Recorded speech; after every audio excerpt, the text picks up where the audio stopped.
I want to welcome you all.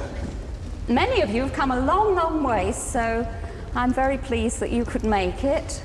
Mary herself has come from Eastbourne today, so we've been coming from far and wide. Right, I'm Jean Clark, and I've been working with Mary for about 20 years now. And Mary herself has been working with her work for at least 25. She took over from her husband in 1974, just a year before he died. And the connection, an interesting Alexander connection, was that Aldous Huxley used to go to her husband.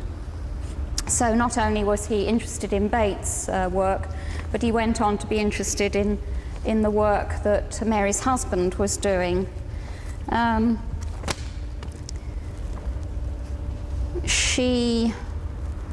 If you've read your blurb, I'm just looking at it now. She is a member of the International Association of Colour Therapists and is also on the British Register of Complementary Practitioners. She works mainly with visible ray therapy, which she will tell you all about, and I have used her other very important work of eye muscle retraining, which I've found really fascinating.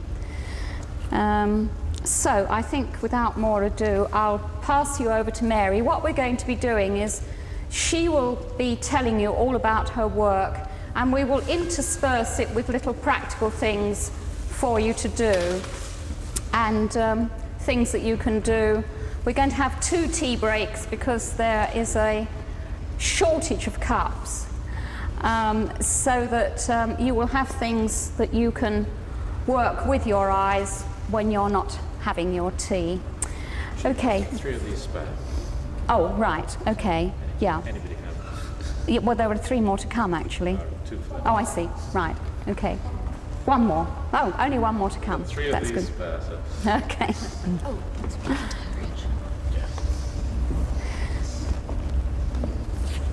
Oh. No, we got another one for the teachers in the room. Is that for Harry? Yes.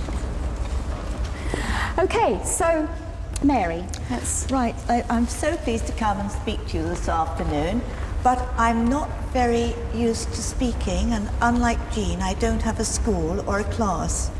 So if you can't hear me, or if I speak too quickly, would you please be nice enough to tell me?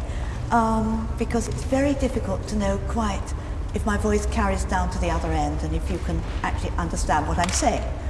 Also, because I usually have a one-to-one with my patient, I'm used to actually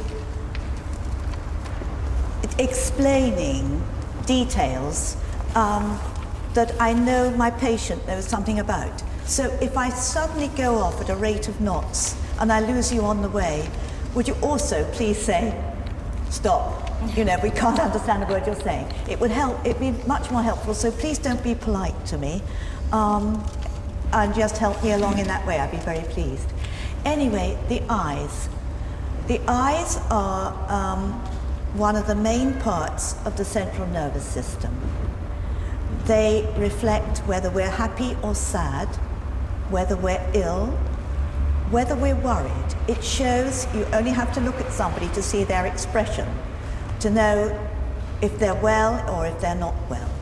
Now, the eye itself cannot work at all without light.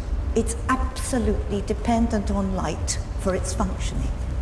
The eyes are in size less than a 10-penny piece, far less than a 10-penny piece, and in length they're only about 24 millimeters, and they live in something which is very unromantically called a bony orbit.